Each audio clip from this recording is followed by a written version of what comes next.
لا بسم الله الرحمن الرحيم. إن الحمد لله نصلي ونسلم على رسول الله وعلى آله وصحبه ومن والاه. اللهم لك الحمد كما ينبغي لجلال وجهك ولعظيم سلطانك. اللهم لا نحصي ثناء عليك أنت كما أثنيت على نفسك. اللهم صل وسلم وأنعم وبارك على سيدنا وحبيبنا ونبينا وشفيعنا وقرة عيننا محمد وعلى أهل بيته الطيبين الطاهرين وعلى أصحابه نجوم الهدى الغر الميامين أمناء دعوته وقادة ألويته ووزراء دولته وأوصياؤه في أمته رضي الله عنهم ورضوا عنه إرغاما لمن سب وشتم ورفض. اللهم عليك بهؤلاء الرافضة السبابين الشتامين بقيادة خامنئي وأحزابه وأنصاره من حزب الشيطان وحشد الشيطان وزينبيون وفاطميون وبقية المرتزقة.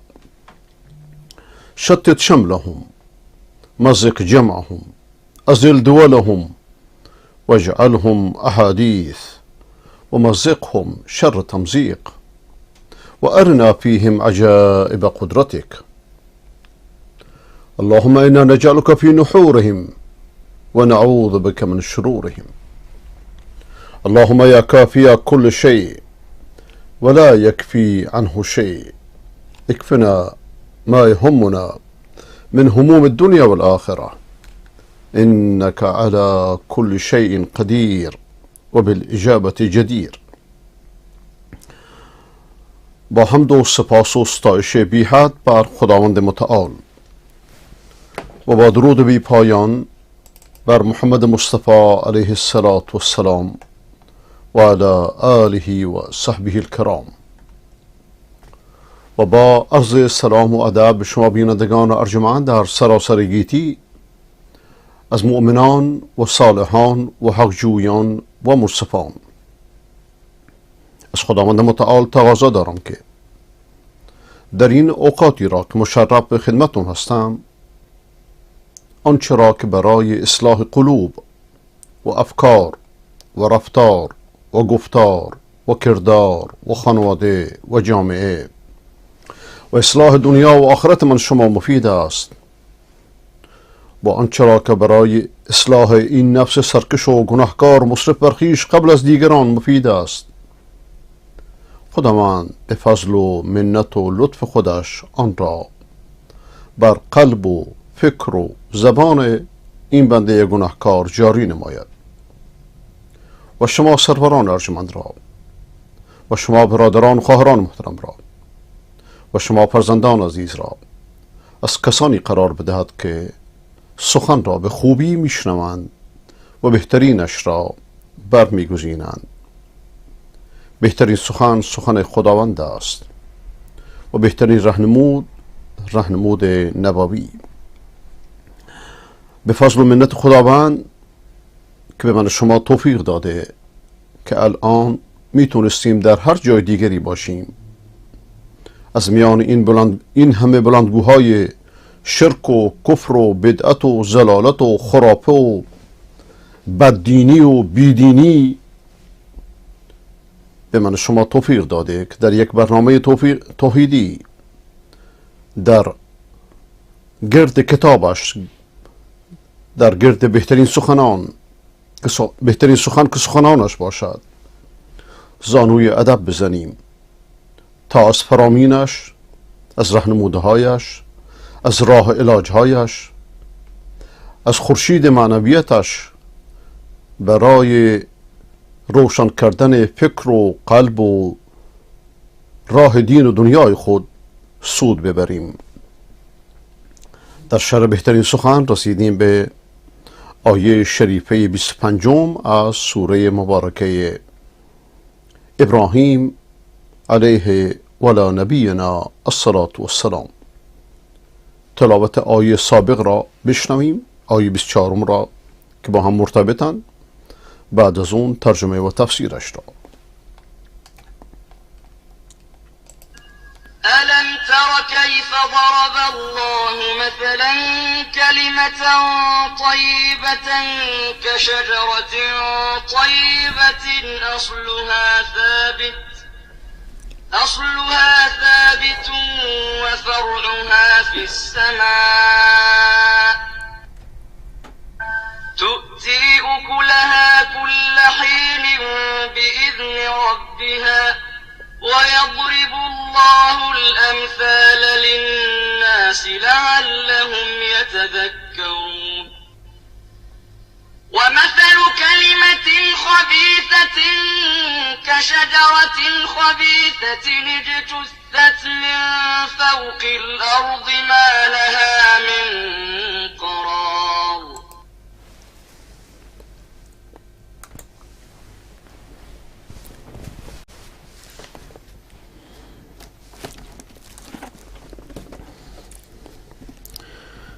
ندانی که پاکیزه را کردگار چگونه مثل میزند ماندگار.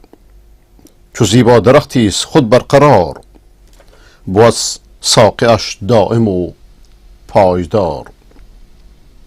که هر شاخ و برگی بروید از آن، به بالا رود جانب آسمان. که این آیه شریفه رو در 2 جلسه گذشته شرح دادیم.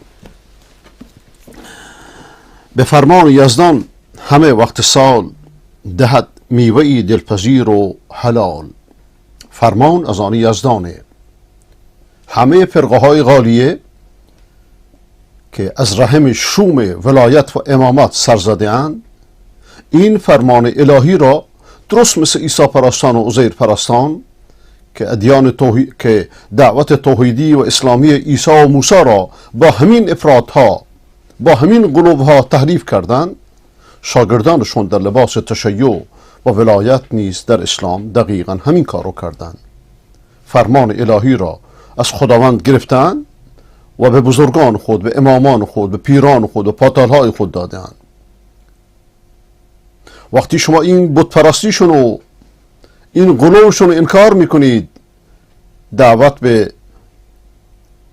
میزان توحیدی قرآن میکنید، به شما اتهام میزنند که شما وهابی هستید و 100 اتهام دیگه. به فرمان یزدان همه وقت سال، دهد میوه‌ای دلپذیر و حلال. مثلها چنین میزند کردگار، مگر پند گیرند مردم به کار.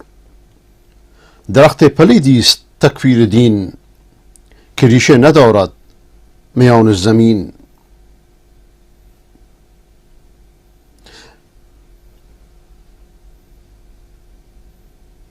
بیفتد به روی زمین خار و سست، ندارد ثبات و بقایی درست.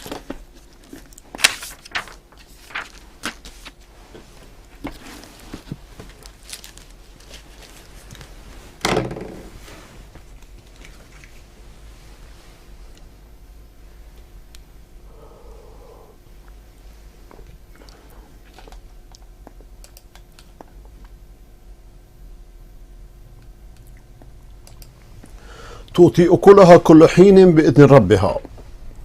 کلمه طیبه رو، کلمه پاکیزه رو که عبارت از توحید باشد، عبارت از اون کلمه باشد که پیامبر اکرم علیه السلام و علی آله و صحبه الکرام 13 سال دعوت مبارکش را در مکه مکرمه در شرح این کلمه طیبه سپری کرد. چون این کلمه ای تؤتی اکلها کل حین باذن ربها و یضرب الله الامثال للناس لعلهم یتذکرون. میوه خودشو در هر زمانی به اراده پروردگارش می آورد. همه چیز به اراده پروردگاره. ولایت مطلقه از اون پروردگاره. نه از یک تریاکی سرمست قدرت، نه از مرشد کامل مادر مسیحی که به نام اسماعیل صفوی ملعون باشه، یا بقیه قالیانی که در طول تاریخ ننگین تشیع جز غلو و افراط و مردم کشی و فریبکاری و نوکری و مزدوری و عوام فریبی کاری نداشتند، لیکن در لباس تشیع لباس پاکان را پوشیدند تا پلیدی ها و عورت های خود را پنهان کنند. توتی اکلها کل حین، میوه خود را در هر زمانی به اراده پروردگارش میاره. و خداوند مثل ها بر مردم میزنه. برای چی؟ لعلهم یتذکرون، تا شاید پند بگیرن. و مثل کلمه خبیثه مثل درخت خبیثی است که از روی زمین ریشه کن شده، بی ریشه، مثل امامت، مثل ولایت، مثل ولایت مطلقه، مثل پیرپرستی، مثل همه قلوبهایی که این همه مذاهب خبیثه و مذاهب ضرار ازشون سر برخواسته. و مثل کلمه خبیثه مانند درخت خبیثی است که از روی زمین ریشه کن شده باشه که قراری براش نباشه. که ولایت فقیه یکی از این کلمه های خبیثه که فرعی از سیاه ترین دروغ در تاریخ اسلام به نام امامت می باشد.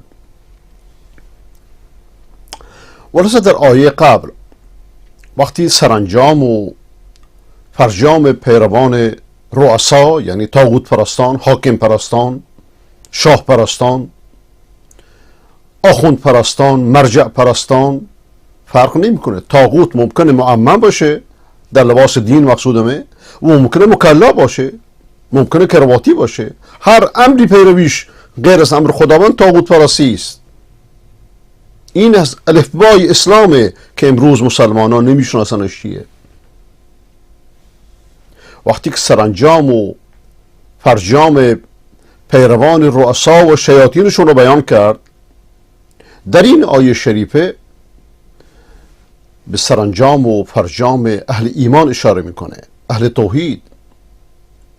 و قبلا فرموده بود که ادخل الذین آمنوا، یعنی مؤمنان با تشریفات وارد بهشت میشن، وارد بهشتشون میکنن، نه اینکه خودشون وارد بهشت میشن.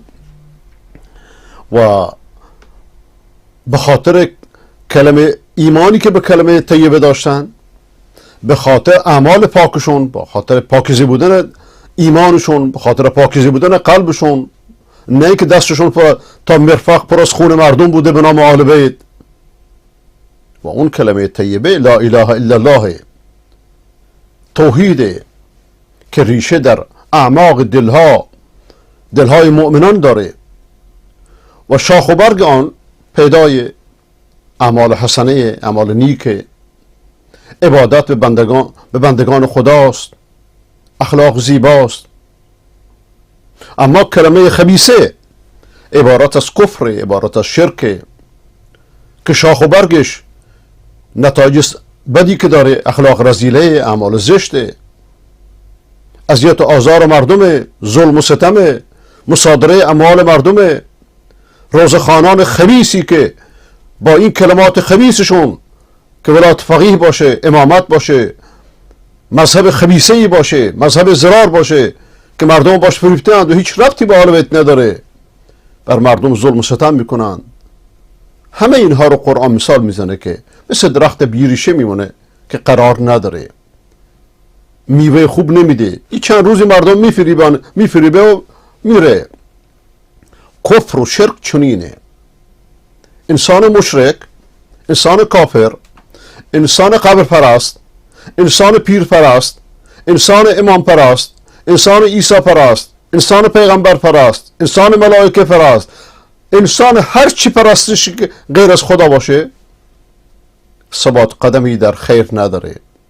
هر روز به قول استادمون علامه برقعی متمایل به یک بوته، متمایل یک باب الهوایج درست میکنه که بارزترین نمونه این کلمه خبیثه، همچنان که همیشه عرض کردم، ولایت فقیه. همین کلمه خبیثه که حاکم بر کشور الان و اعمال خبیثشون را، اعمال ننگینشون را میبینید که چطوری هم کشور رو ویران کرده‌اند و هم منطقه رو ویران کرده‌اند که روی صهیونیسم سفید کرده‌اند. اما کلمه طیبه تؤتی اکلها کل حین، این که ثمراشو هر وقت میده. شما وقتی یک انسانی رو هدایت میکنید، چه ثمره بهتر از این؟ دستشو از شرک میگیرید، از کفر، از شرک، از بت پرستی، از امام پرستی، از پیر پرستی، از شکم پرستی، از شهوت پرستی، میاید به سوی ایمان، به سوی توحید، به سوی خدا پرستی. گویا که مرده ای رو زنده کردید. و من احیاها فکأنما احیا الناس جمیعا. کسی یک انسان رو زنده کنه، یک انسان رو هدایت کنه، گویا که همه بشریت رو زنده کرده. فرض کن خدا به شما لطف کرد، یک انسانی به دستت هدایت شد. این انسان یه انسان دیگر رو هدایت میکنه. بعد از مدتی میبینید، بعد از چه در عمر خودت چه بعد از اون، یک انبوهی از مردم به وسیله تو هدایت شدن، خودت نمیدونی. ولذا خداوند راجع به ابراهیم علیه و نبینا السلام میفرماید که ان ابراهیم کان امتا. ابراهیم یک امت بود، با وجود که یک فرد بود، ولی کار یک امت رو کرد. پیامبر اکرم علیه السلام که به تنهایی پرچم توحید را برداشت، امروز بیش از 1.5 میلیارد مسلمان پیرو دعوت توحیدیش هستند. توتی اکلها کل حین. پس همغام من شما این باشه که یه نفر رو هدایت کنیم، هم یه نفر خانواده‌اش رو هدایت میکنه، همسرش رو هدایت میکنه، فرزندانش رو هدایت میکنه، چه بسا همسایه‌اش رو هدایت کنه. یه نفر میشه 10 نفر، 10 نفر میشه 20 نفر، 20 نفر میشه 100 نفر و هکذا خدا برکت میده. ولذا در آیه سابق فرمود که الم تر کیف ضرب الله مثلا کلمة طیبة کشجرة طیبة اصلها ثابت و فرعها فی السماء. آیا نمی بینید که خداوند چطوری مثال میزنه کلمه پاکیزه رو، کلمه توحید را، کلمه طیبه را؟ امروز شما مردم به کلمه طیبه بخونید، میگن شما وهابی. میگه آقا بت پرستی نکن، پیر پرستی نکن، از قبرهای مرده کمک نخواه. همچنان که مردگان خود از خداوند کمک خواستند وقتی که زنده بودند، شما هم که زنده هستید از خداوند کمک بخواه. اونها رو جای خدا ننشون. میگه شما وهابی هستید، خونت مباهه، ارزت مباهه. کلمة طیبة کشجرة طیبة. کلمه پاکیزه مثل درخت پاک میمونه که اصلش ثابته، مثل درخت خوب، و فرعش، فروعش، شاخاش در آسمانه. آسمان رمز سما، سما رمز سموه، سمو برتریه. یعنی اینی که هدایت میشه. عذر میخوام.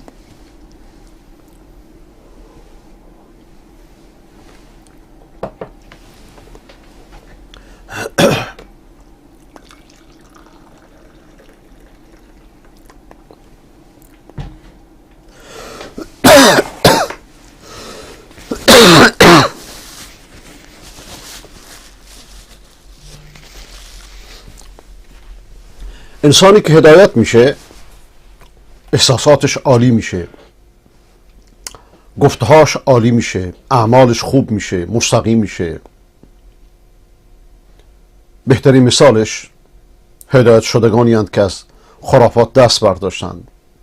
انسانی که هدایت میشه دیگه فریبکاری نمیکنه، دیگه دروغ نمیگه، دیگه منحرف نمیشه، در خرید و فروشش 100 تا قسم نمیخوره، صاحب ایمانه، در هر چیزی از خدا پیروی میکنه. اصلها ثابت.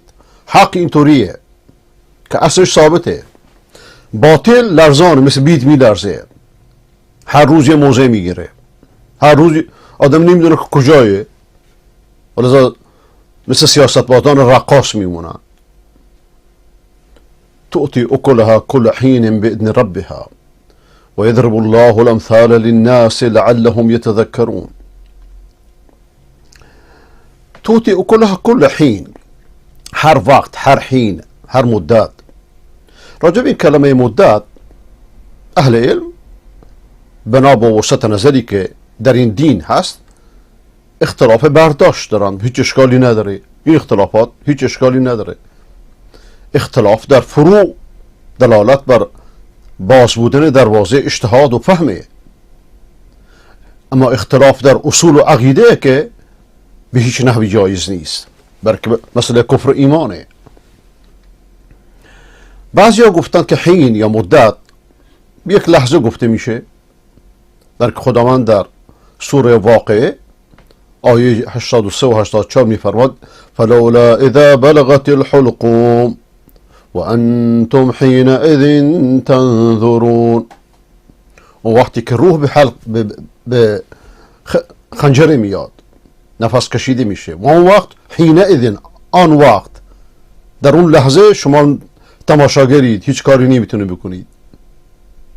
یک برداشته. یه مفسر دیگه میگه که حین مدت مقصودش شامگاه و صبحگاهه، بلکه خداوند در سوره روم آیه 17 میفرماید فسبحان الله حین تمسون و حین تصبحون. منزه است خداوند وقتی که شما صبح میکنید و شام میکنید، صبحگاهان و شامگاهان. لیکن حین همچون که اهل علم ترجیح میدن وقتیه که اون چرا که مقدوره وقتش فرا رسیده باشه. مثلا وقتی که روح به حلقوم میرسه او یه مدته، و وقتی که یه زمان طولانی تر باشه، صبح و شب باشه، اونم یه مدته. یا در سوره بقره آیه 177 خداوند میفرماید والصابرین فی البأساء والضراء وحین البأس،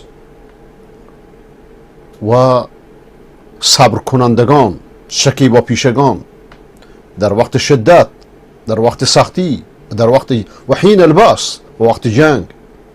اینجا بأس معنی حربه. همه شاهد کجاست؟ حین، مدت. خب مدت جنگ ممکنه طولانی باشه. خداوند در سوره اعراف آیه 24 میفرماید ولکم فی الارض مستقر و متاع الی حین. شما انسان ها مدت زمانی قرارگاهی در زمین دارید، برخورداری از کالاهای زمین، الی حین، تا مدتی. خب اینجا این مدت غیر مسماه، تا که خدا میدونه، یکی 10 سال، یکی یه روز، یکی 100 سال عمری میکنه. و همچنین این مدت ممکنه به مدت طولانی طول بکشه که زمین و آسمان اصلا کلان عوض میشن، هیچ، یعنی مدت مشخصی براش نیست.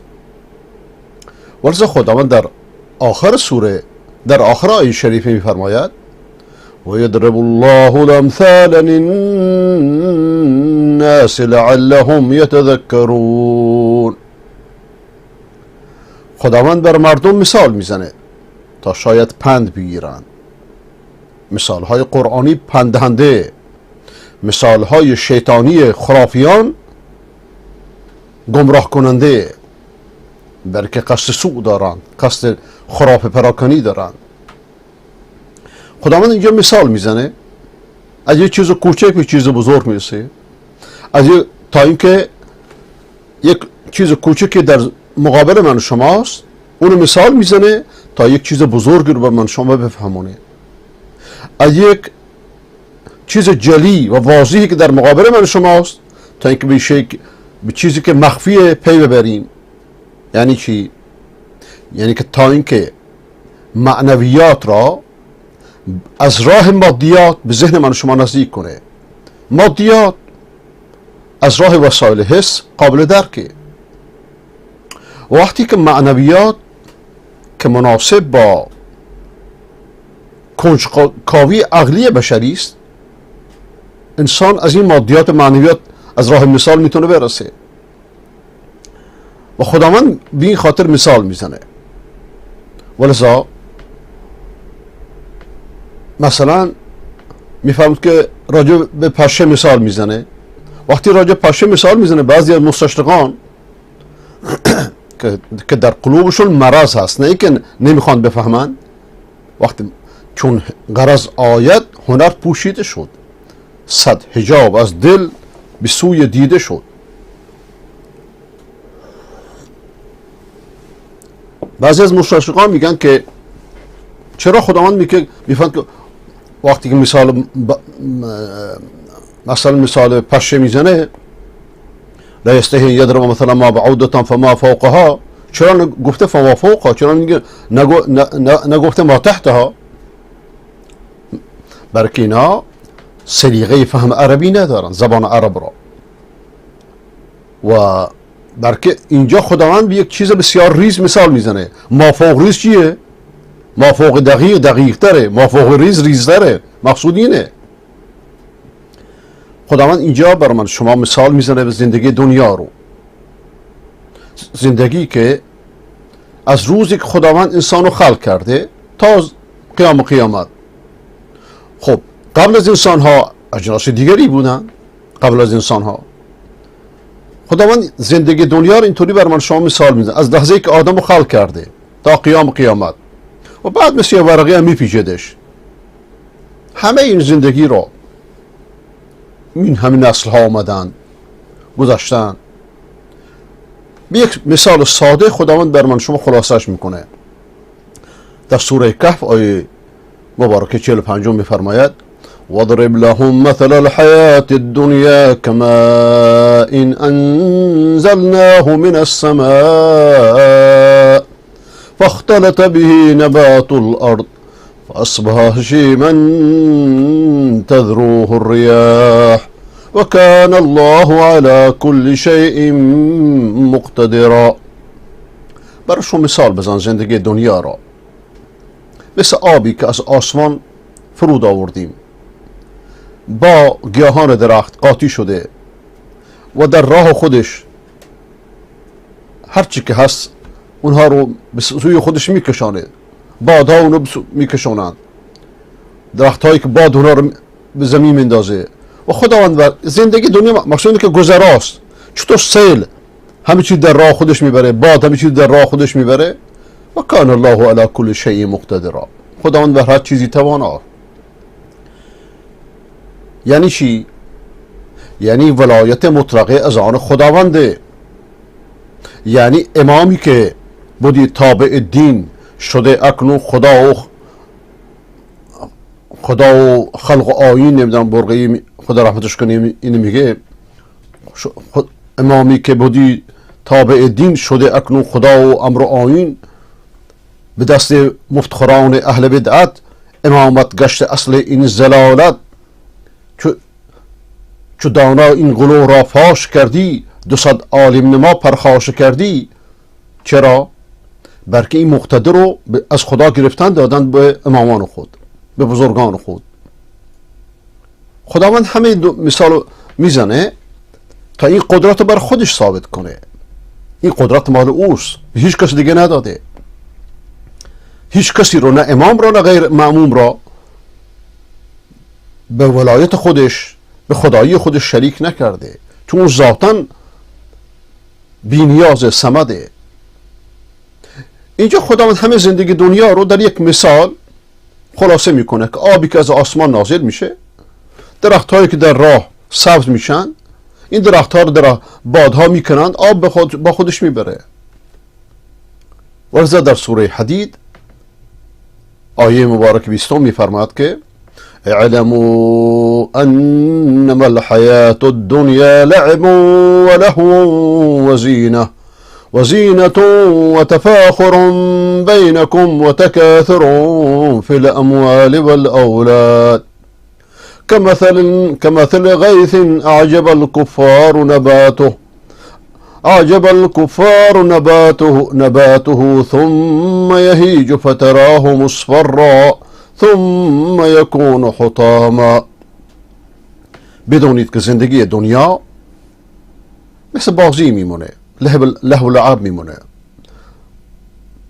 فخر بینشون میمونه، بین خودتون فخر فروشی کنید مثل زینت، مثل لهو، مثل افتخار کنی که در اموال زیادی داشته باشید، فرزندانی داشته باشید. همه اینها از نعمتهای دنیاست. همه اینها مثل ابری میمونه که کافران از این ابر رو نگاه میکنن، فکر میکنن که برشون باران رحمته و باد شدید میاد، این سبزی ها رو، این درخت ها رو میکنه و بعد نابودشون میکنه. یعنی خداوند همه این دنیا را، همه زندگی دنیا را با طولش، با عرضش در این مثال ساده خلاصه میکنه تا اینکه من و شما از مادیات به معنویات برسیم، از معانی ظاهر به معانی خفی و مستور برسیم. اون چرا که عقل فطری که درکش میکنه، خداوند از اونجا به معنویات میرسوندش. بلکه وسایل ادراک من شما اولا مادیات رو درک میکنه، بعد از اون یه مرتبه بالاتر میره، به مرتبه تخیل میرسه، بعد از اون به مرتبه توهم میرسه. یعنی وسایل ادراک اشیای مخفی از کجا شروع میشه؟ اولا از لمس، هر چیز که دور بر من شماست. بعد از اون معنویات پیش میاد، خیال، بعد از اون توهم، تخیل. اون که شما یک صورت کلی را که در خارج جز در ذهن وجود نداره اون تصور کنید، اگرچه اون تصور اساس تکوینش از ماده باشه، از اشیای موجود باشه که این اشیا در خارج وجود دارن، این تخیله. اما توهم نه، از خیال مختلفه، متفاوته. بلکه در تخیل اون چرا شما تصور میکنید مفرداتش موجوده، لیکن در توهم حتی مفرداتش موجود نیست. ولذا خداوند سبحانه و تعالی مثال میزنه راجع به بهشت: و فیها ما تشتهیه الانفس و تلذ الاعین. در بهشت چیزهایی وجود داره که نفس ها بهش اشتها میکنه و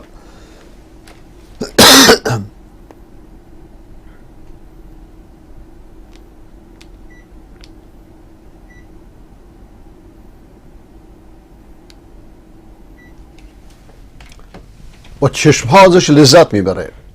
و پیامبر اکرم صلی الله علیه وسلم این رو بیشتر توضیح میده. سنت پیامبر تفسیر قرآنه. پیامبر خدا صلی الله علیه وسلم بهترین و برترین مفسر قرآنه. در ظرف 23 سال قرآن رو با اعمال خودش، با گفتار خودش، با کردار خودش تفسیر کرده. این آیه رو پیامبر خدا صلی الله علیه وسلم بیشتر توضیح میده: فیها ما لا عین رأت ولا اذن سمعت ولا خطر على قلب بشر. در بهش چیزایی هست که چشم ها ندیده، گوش ها نشنیده و حتی در قلب بشر خطور نکرده. چشم انسان وسیله درک، وسیله حسه، گوش هم چنین. اما اون چی که در قلب بشر خطور نکرده میدان توهم، میدان خیال و میدان وهمه، هر چی آدم تصور بکنه. ولذا خداوند مثال میزنه به این خاطر که اون چرا که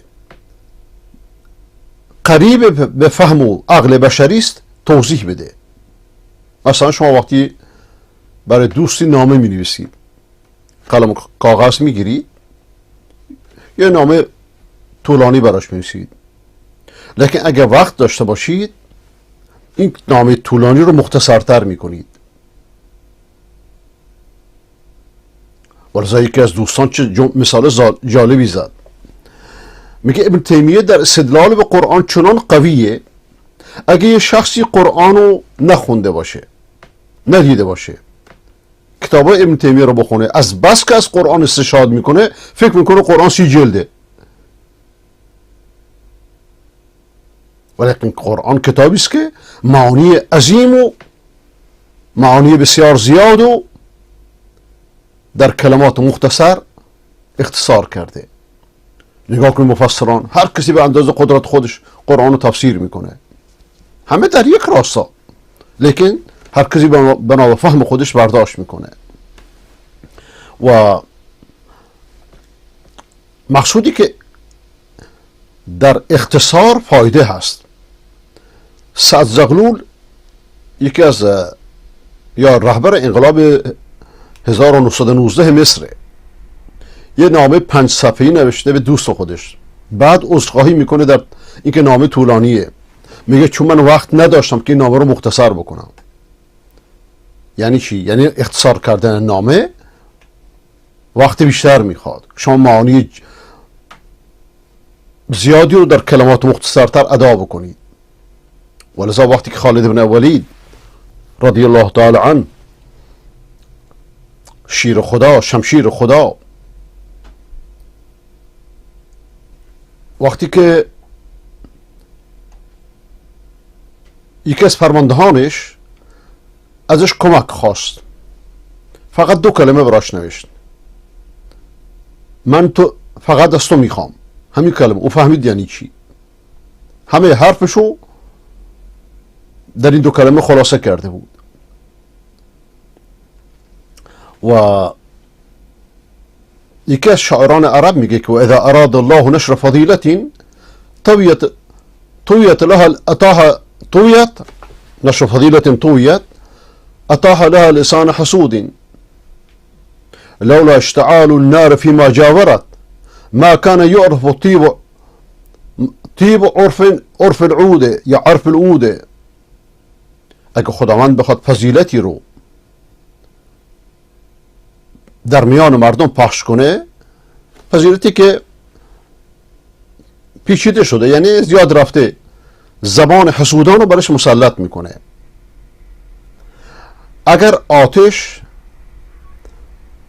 اون چی که در دوربرش نمی سوزوند، بوی مسک از بوی بقیه درختان شناخته نمی شد.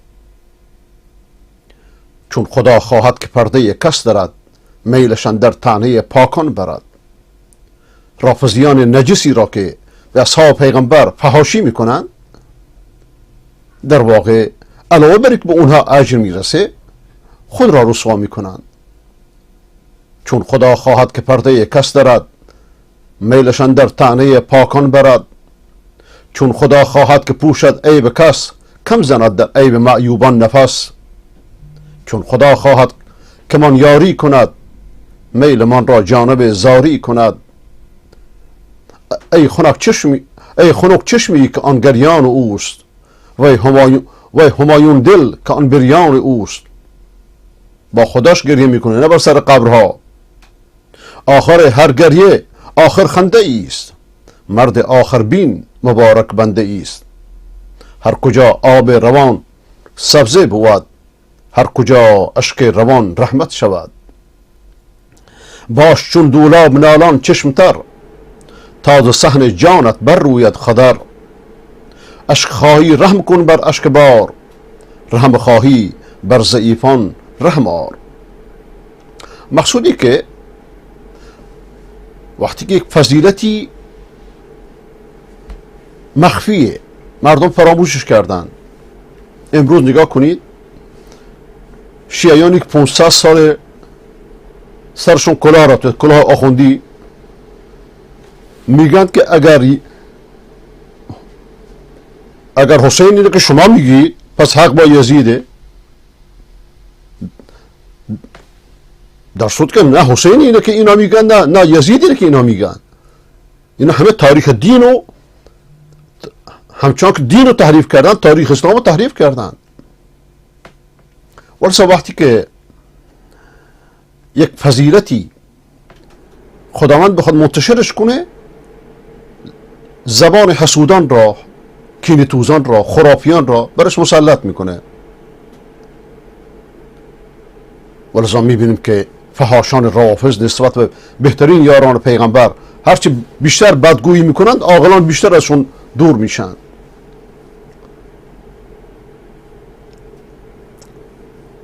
شما چوب عود میدونید از گرانترین چوب دنیاست. وقتی که آتش رو روشن میکنی زیرش، بوش منتشر میشه. ولذا اینجا خداوند میفرماید که و یضرب الله الامثال للناس لعلهم یتذکرون. انشاءالله که اینو در جلسه دیگه که خداوند توفیق بده ادامه خواهیم داد.